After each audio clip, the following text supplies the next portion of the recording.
Welcome to Rethink, the Financial Advisor Podcast. My name is Adam Holtz. And this is Derek Notman. We are your hosts, both veteran advisors and fintech CEOs who challenge the status quo, question everything, and have fun doing it. Hear honest commentary on the challenges facing advisors today. And be part of a community where we can all rethink the profession. Now on to our episode.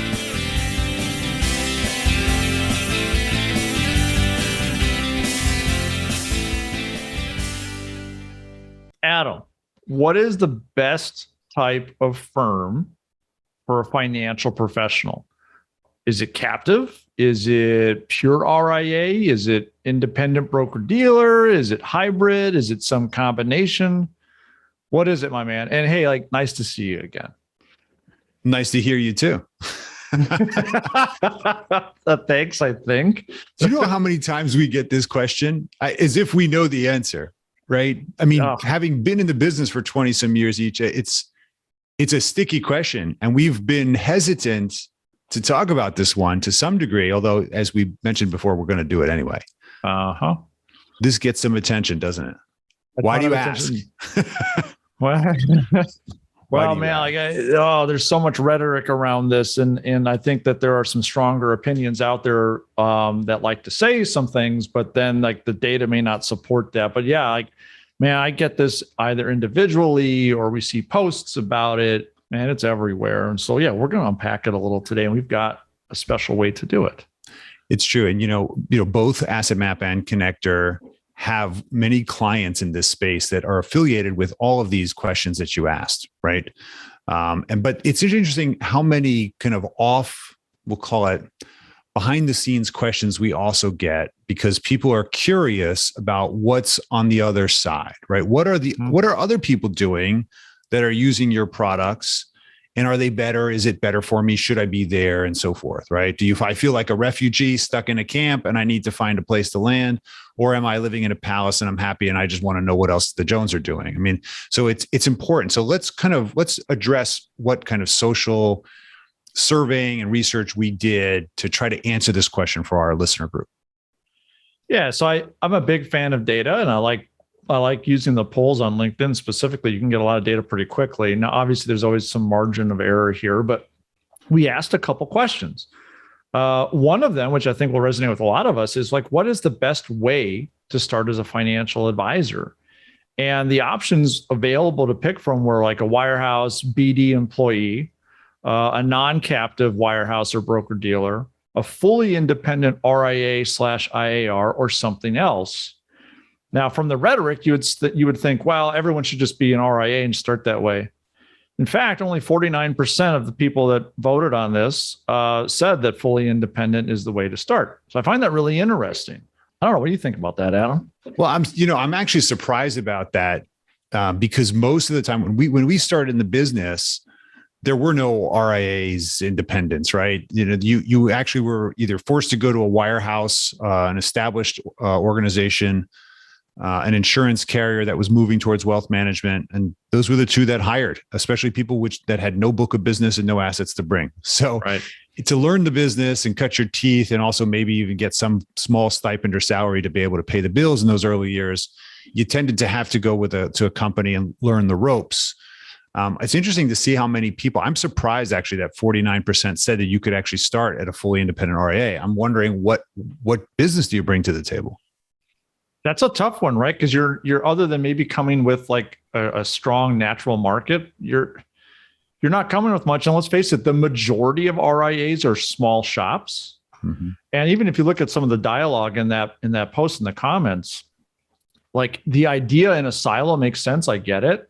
But who's going to pay that person to come on board to build up, assets over 3 years or 5 years? That's a really expensive run for a shop that's got one advisor or maybe three, right? Right. Begs the question, though, whether they bring them in as employees first and then make them paraplanners, and then you learn the business for the next 3-4 years, and then maybe you earn the right to start working with clients. So it does beg the case that an established firm is going to have revenue and invest in their infrastructure. So that needs to be the right fit. What else did you see? What other surveys did you run? Well, we found it also interesting. So FINRA released this in 2019. We don't have the numbers for 2020 yet, I don't believe. which is kind of funny given that we're almost done with 2021 here. But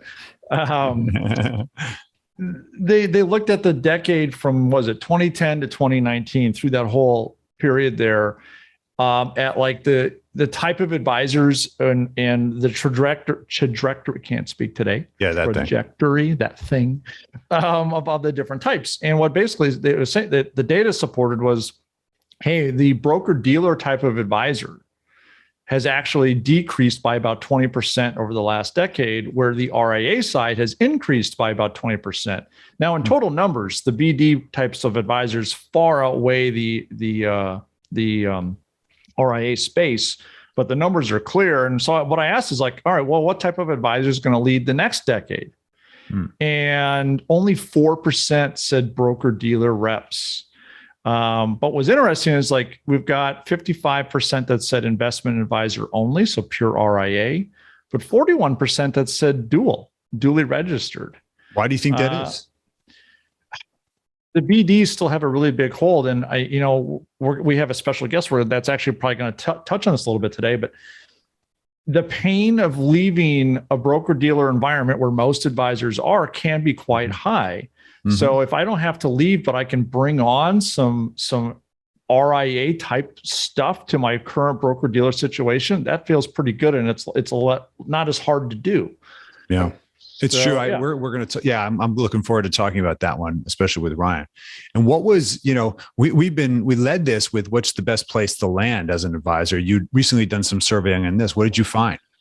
Yeah, so this survey is still running. It's not even 24 hours old, so the data is a little premature. But right now, like I asked, what's the best type of advisor? And I misspelled it. So instead of wirehouse, it's winehouse. So if you want to go drink wine as an advisor, we do have that position apparently. Oh, I thought it was complaining wine, like Winehouse. That too. I mean, or Amy Winehouse could be that. Amy Winehouse. Right. Very dark scenarios, but that's interesting. They got the least votes. But what's happening here? It's tilted towards RIA space, and I get why. But only 57% so far are saying that the best type of advisor is an RIA. There's 29% that are saying hybrid, and then there's some margin for error that are just saying other things. So again, it's still early on in this poll. We don't have a ton of data yet, but I find it pretty interesting where it's trending. That's great. So that's interesting. So RIA tends to dominate the kind of the commentary of what's going on, at least on the social side. But there's still a holdout for broker dealers and roles. And of course, a lot of us that sold BD products, it's not just typical mutual funds and TAMPs and so forth. It's also the variable life and the variable annuity. And these things are very sticky and hard to unwind, nor would you probably want to after they've been so seasoned. And so there's going to be a need to continue to service this line of business, as well as I think write more and more longevity style products in the future, given the demographics. So I think that the BD will still have a very prominent role, but there's no question that the pressure for advisory or advisory mostly instead of advisory only is a big theme, and we have to be really attentive to this.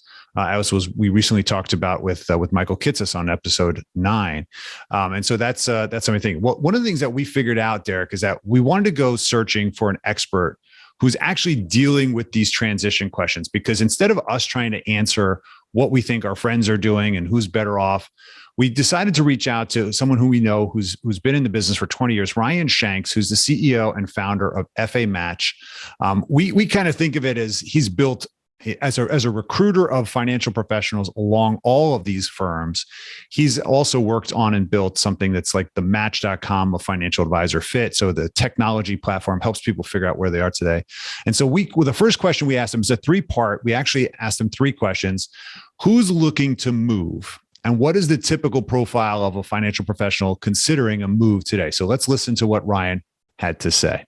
There's very specific needs or wants that they have, I guess, and then we start to try to unpack it. So, a next gen advisor, a lot of those conversations are around, look, I'm plugged in, and Derek, you can appreciate this. I'm plugged in with an insurance platform, and I want to do financial planning, and I'd like to do more fee-based business. And frankly, they're restricting my ability to do so, right? So that's one particular use case. Another use case is, I'm at a wirehouse. I've got $250 million in assets. I've got one more move left in me. Do I go to a lateral firm that's going to give me some really big check in the same comp level and that's it? Or do I look to roll that into independence, and what does that risk look like for me? And then on the opposite spectrum, it's that older advisor that's like, look, man, I love this business. I'd like to keep doing it for another 5 to 10 years if my health holds up. But there's a lot of sort of administrative items and things that I'm running up against every single day that I would like to see if I can't sort of outsource that to someone else in the interim. And then also have that be someone who can be my succession when I decide to hit the button. So I heard 3 things in there, right? We were trying to quantify who's actually talking about moving these days and then reaching out to a recruiter and actually making a move. And I heard 3 there. So I'm going to try to do this personas. One is a person who's been in the business for 10 years and has kind of gotten past needing, we'll call it the paternalistic help. They want to create identity, brand. They want control. They want maybe tech. Maybe they want to sell crypto. They want to do more planning. They want to change their fee base. They figured out what worked and what didn't work. And now they're looking for their next landing spot. The second was they're looking for money. They're a wirehouse jumper and they're going to basically get paid to bring their book of business. We see this happen a lot. And then lastly is that veteran who's kind of in that later stage thinking, I want to make my life simplified. I need a succession plan, maybe an exit plan. And so I'm looking for the place I'm going to have finish out the last bunch of years. Is that what you heard? I did. Yeah, it's interesting. I like it. It's actually quite diverse, but it totally fits. And it's nice to have someone like Ryan on the front lines validate that because he's having I'm sure, some really interesting and very private conversations with people looking to make these changes. So he's got some insight that we just can't have on the outside looking in. Well, the thing that we needed to figure out from Ryan, which was, who is actually winning the favor of advisors and why are they winning? And this is what he had to share with us. This was really insightful. It comes back to sort of that persona of that advisor, right? So if they're money motivated, it's a captive or a lateral move, or it might be inside of a firm that's got some capital backing it, right? But what we tell folks is, if an advisor cares a lot about culture and about the people fit in the equation, the RIA side of this industry is the absolute best at upholding that culture. The independent broker dealers are winning at a really fast pace. But if you look at it, a lot of the IBD success in recruiting, for the most part, is recruiting from a comparable independent broker dealer, right? That may just have a little less that they can offer. Maybe they're not helping that advisor recruit or acquire, and that's sort of the next stage in their career. The OSJs of the independent broker dealers are very aggressive and competitive. Their culture is still not as in sync as an RIA, though. So, everyone's winning, frankly. I mean, you're seeing, wirehouses winning big teams, right? Now, we all know that the reality there is they're paying a lot of money to win. So it's across the board. I say everyone's winning. We're having a lot of fun talking to the small and mid-tier firms, sort of the RIAs that are kind of up and coming, but they're under the radar. No one knows about them. And they're really trying to get it right? They've integrated technology. I was talking to a group this week and they're like, look, we're kind of old school. We actually really care about the advisor. None of us work with clients. We get up every day and that's our purpose. And I'm like, as ironic as it is, the industry has moved away from something like that, right? It's gotten almost to the margin. And it's, listen, you're ahead. We want to bring you in. As long as you don't have compliance risk for us, we're going to take a scrape off the top line of the revenue, and we're going to have some built-in expenses so the profitability is nice for us. Great. We tend to talk so much about investment advisors, and I know that's a big part of the business, but certainly there are whole teams that are doing different lines of business, whether it's business succession, estate, insurance, annuity. Mm-hmm. Are you starting to see these groups getting attracted by the financial outlets that are hiring you? We are. And we love it because we always say, what's your niche, right? What's so special about you? Any firm that I get on a Zoom with, I'm like, give me your pitch, right? Why am I going to move across town to come to your firm versus the 25 other firms in a 5-mile radius? And there's some of them that are really starting to get smart about that, right? Can we help you bring on new clients? Can we help you inorganically if you have that desire? Or can we help you with some of these higher market, upper market items such as estate planning, some of those types of strategies? What do you think the advisors that are considering or contemplating moving, what is the question they're not asking? I mean, obviously they can tend to talk about compensation, upfront equity, maybe technology. What do you think is the missing question that they're not asking themselves? I think one of the singular questions that most advisors we interface with, that's all I can really speak to, that are not asking is, how can you help me evolve in this business beyond my scope? Right? We tend to sort of get up every day and we sort of see kind of right outside in front of us. And that's sort of our vision. We don't have a vision for 24 months and certainly not 60 months down the road. So I think that if they could start to engage in that type of strategic discussion, that this is what I'm doing today because it's kind of what I've known forever. But are there things I'm missing? Are there blind spots? Are there things that I could lean into that could help increase, the business that I'm running? It almost sounds like, the transition to move or go independent's been somewhat commoditized. So how are you going to add value to that, right? I've got options. So what are you going to do from a strategic value perspective that's really going to say, okay, this is where I got to go. This is what I got to think about. You know what? That is 100% accurate if the advisor is thoughtful enough to evaluate the real marketplace. Keep in mind, a lot of times what happens is someone is calling into that advisor and they've got their head down and they're not overly happy where they are, but they got a high pain tolerance. So they're just going to stick it out, right? Because moving is the absolute worst scenario for them to consider. And that individual that called them got them to lift their head up and they baited with them with something shiny and they decided to go and jump. And they went and jumped and they didn't really do any sort of comparative research, right? You guys sound great. You seem like good people. I'm all in with this. And right. They move. And then 6 months later, they're going, wait a minute. You told me you could do A, B, and C, and I haven't seen A or B since I've been here. And C is a bunch of BS. Yeah, right. And Adam in this business, Eric, in this business, if you move your clients, I tell folks moving your business in this industry is more difficult than any other industry. Oh my gosh. Yep. Right. You got to get clients. First of all, you have to ask yourself, do the clients love you, trust you, and want to stay with you? And we have seen scenarios where they have thought that's the case and they've made the move and that's not how the clients felt about them. So there you have it. So that was pretty interesting, Derek, right? Everyone's winning, according to Ryan. Why do you think everybody's winning? I apologize, Ryan. I don't know if I can go with that. This is part of the Rethink tank. Sorry, Ryan. We're supposed to try to, pick apart what you had to say. I think that a lot are winning, but how do you define winning? It's one thing to recruit somebody over, but how long are they staying and how successful are they afterwards? We don't know. I don't know that data, right? And so I don't know. I think there's a lot of really interesting nuggets there. I like how he's basically calling it out like, hey, like the industry is somewhat of a commodity. There are plenty of firms to pick from, so like, why should I go to you versus the other 25, as he said? And what's neat is that the industry is starting to recognize on some levels that like, all right, I got this whole like basic stuff down. Like, what's the experience and value add you're going to give to me? And like the world in general has really kind of gone to this more experience, like value system philosophy. Like, why would I go to your firm versus another one? You both sell the same products. So why is yours better than the other one? And I find that very interesting, but it's also encouraging that is, something that's being asked now. But the advisor does have to get their head out of the, out of the, just, in the zone mode to be able to look at this stuff.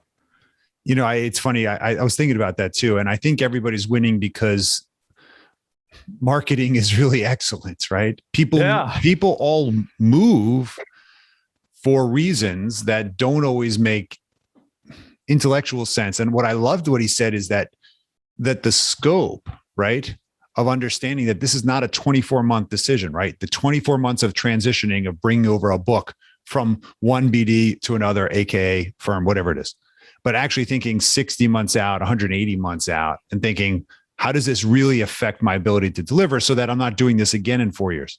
And I know plenty of advisors who have moved because they were aggravated or frustrated. They weren't getting something and they were impetuous.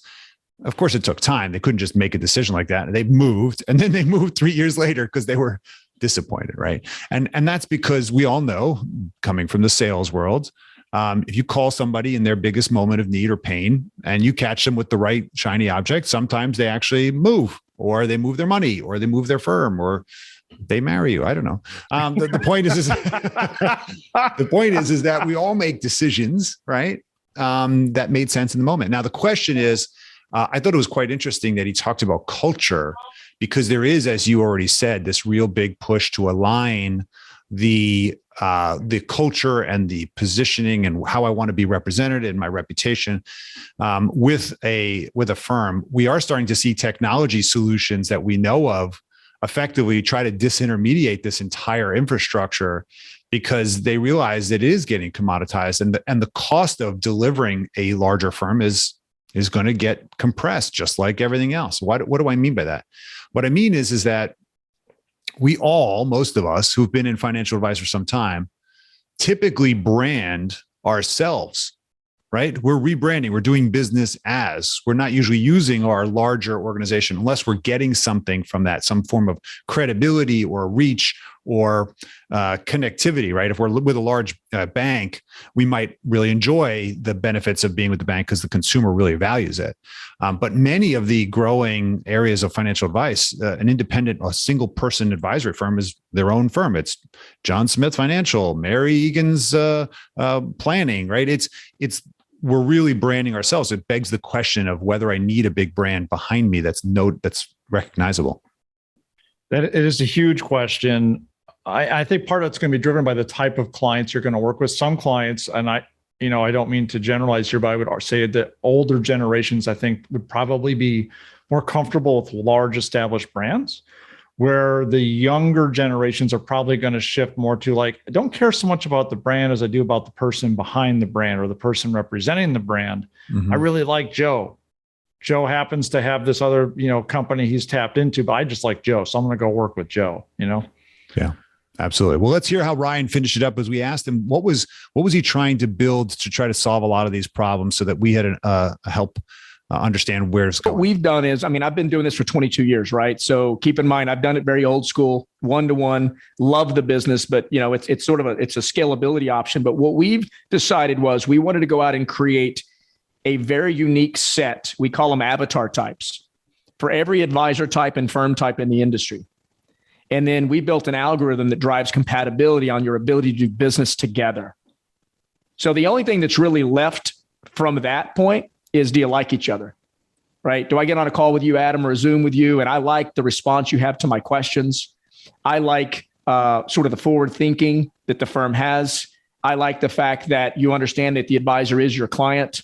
All of those different elements. So we're just automating that. And our belief is that there's a lot of conflict in this industry, especially with traditional recruiters, where they get in front of someone with a big book and all they think is, who's my buddy? My buddy Bob will pay me the most money, so I'm going to give him this lead. And the advisor doesn't know any bit different, right? And so our sole focus in terms of the compass that drives us in everything we do is the fit, right? That matters. And we're trying to reduce the cost so that those small tiered firms that I spoke about earlier, it's actually affordable, right? They're up and coming. They've got a phenomenal value stack. No one knows about them. But one of the worst things they can do is go out and start paying traditional recruiting fees because it doesn't model out financially. So there you have it. So what FA Match is trying to do, they're actually trying to build a subscription service for recruiting between advisors and firms, right? So that's awesome. That's interesting what you're starting to see even in that industry as well. So thanks so much, Ryan, for everything you're doing and to shape the industry, and for, of course, contributing some of your time to the Rethink Tank. Derek, what's the takeaways that you have of that for advisors? It's time for us to tell our friends where are some things they can actually do or think about. Yeah. What type of advisor do you want to be? Right? Get comfortable with that and know that there's not one right or wrong answer. It just really depends on what you want to be. So define that. And then once you figure that out, can you be that type of advisor, or as Kits has said, advisor, depending what you are, right? Mm-hmm. Where you currently are. Can you do that there and do it well and be comfortable and happy and be profitable and all those things? Or do you need to make a move? And if you are going to make a move, as Ryan suggested, make sure that culture fit is good. That it's not just hey, we're going to pay you the same, but our brand is better or whatever. Really dig in. If you're going to move, why are you moving? Can you actually do what you want to do at this new place? And does the culture fit, all those other things that come with it? Those would be the things I would say, write down, think about, do if you're at this stage of your career. That's good advice. At least we're consistent in the identity side of it. Yeah. Mine tend to be more, I don't want to call it fear-based or question or challenging, All right. I tend to believe it's almost Halloween, so I guess that's okay. Fear-based. That's true. I'm going to dress up as a full body hot dog, just so you know, for the benefit of my child. I'm going to be looking like the biggest idiot. Okay. It's a kosher hot dog, right? Absolutely. Nathan's kosher hot dog. Okay. I tend to think that when we're making big decisions like moving, the grass is always greener, right? And you tend to bring yourself with you and your issues with you when you move, right? So sometimes we have to look inward and say, what is the real reason that I need to move or I'm thinking about making a move? And I very much think of it kind of like your home, right? You could try to move, right? Or you could try to renovate. Maybe there's an opportunity for you to renovate processes or influence your larger organization to make some changes, because otherwise they risk losing you. And so therefore it's a meaningful investment. And maybe you build coalition, talk to your other peers at your organization, find out if what you want to change in that organization is it just process? Is it technology? Is it access? And then go and advocate for it, because we all know if those clients don't move with you, it's going to be a big change, and it could be incredibly disruptive unless you're intentionally leaving the clients you don't want. And that's a big one too. And I heard him say this. I would be curious if you're ever going to consider this thing. Are your clients really going with you? I've heard scenarios where literally the clients didn't want to go, that the advisor just thought they had more preeminence with the client than they realized. And turns out that it was actually the administrative staff that the clients loved and they had relationship with, because the advisor never called them anyway. And they're not going with you, right? They're staying with the admin or they like their website. I think this is a pretty good app, so I'm not leaving if you leave, because I like the app. I know how to use it. So I'm not leaving with you. Like, really? Yes. You're staying for the app. And then the last thing is this, if you are going to move and there are a lot of promises made to you, get it in writing. In other words, if it's support you're leaving for, or access to certain tech, or a commitment to transparency, an acquirer should be willing to sign on your expectations. Otherwise, it's just a dream and a hope, right? Think about the expectations that clients have for us these days as advisors, right? We have to put it all on an ADV. Here's what you're going to get. Here's what it's going to cost. Here's the transparency. Why don't we hold our acquirers to that same expectation? If they can't put it in writing, why? What's the promise? And I think that's something to really consider. That's a great last tip. Write that one. If you're going to take anything away from this podcast, write that one down. That's huge. Put it in writing. This question came to us right after last week's podcast, where many of you know that we had featured Michael Kitsis in episode 9. We received a lot of feedback from this, so thank you for those of you that participated. But we got this comment back from Joe in Pennsylvania, and Joe shared. He said he wrote to us and he said, on your podcast, you discussed lowering asset management fees and offsetting those fees with advisory fees. Now, this sounds great, but unless you have clients that are willing and able to pay the equivalent of, let's say, $5,000 a year effectively to compensate the advisor, that's going to leave a lot of people out of the marketplace that have, average or lower incomes, but now a significant amount of assets that came from the savings and the market performance and matching. Okay. So the point is that his concern is that people will have assets that could pay for the advice, right, through an AUM fee, but not necessarily the incomes to support paying directly a fee, and may start balking on it. So what's your gut on this one, Derek? Well, this is a bigger conversation, but I think that this just reiterates things that, like Kitsis has said, both on his podcast, even when he was at Riskalyze recently, is that there is a shift happening amongst the consumer, and that there's this shrinking population that wants even to have help with their AUM and have to pay for it, where they would rather pay subscription or per hour, planning type fees. So I think this goes to, what type of an advisor am I? We've talked about that before. And am I thinking as a business owner or not? So I understand, if you've got someone who has $500,000, $1 million in their 401k, but they're making $50,000 a year, maybe they can't afford that $5,000 a year in fees that you were charging them, but they don't want you to charge them an AUM fee. So how do you get that client? Well, maybe they're willing to pay that subscription cost, even if they have to stake a distribution. I don't know. I think the point here is that there's a shift happening. It is. And if we're not thinking about it and changing how we are getting compensated and providing our services, we're going to get left out in the rain. Yeah, and it's true. And someone actually had a call this morning with Chris from New Jersey, a financial advisor of the past 20 some years, and he said it to me great. He said we're the only industry that requires the level of transparency that you itemize basically what you're getting. He says, when you go buy a can of soup, you don't actually pay that $1.29 and say, okay, this much is going to the bean farmer. This goes to the tin manufacturer. This guy goes to the chicken stock maker, right? We don't break that apart, right? And I think the question for all of us in this space is, can we actually itemize what amount that they're paying in that AUM fee is really advice?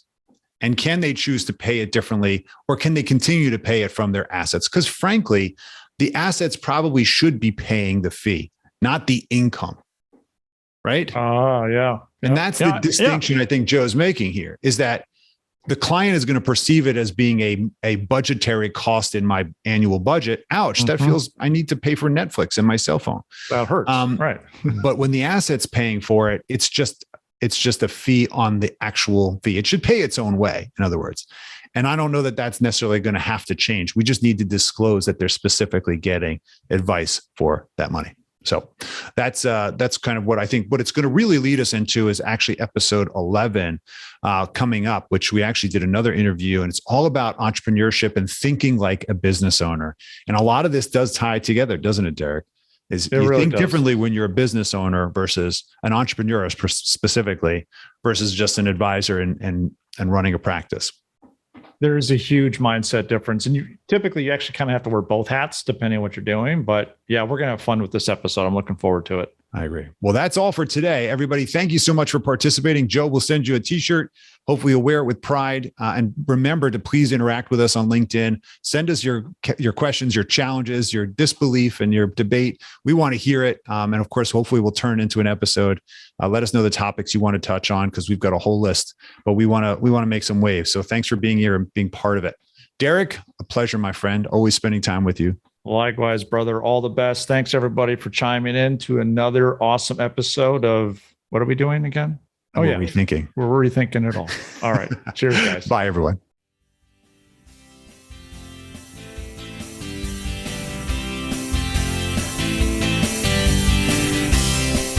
Thank you for listening to Rethink, the Financial Advisor Podcast with Holt and Notman. Be sure to subscribe now and join the ongoing conversation. The information covered and posted represents the views and opinions of the guest and does not necessarily represent the views or opinions of AssetMap or Connector. The content has been made available for informational and educational purposes only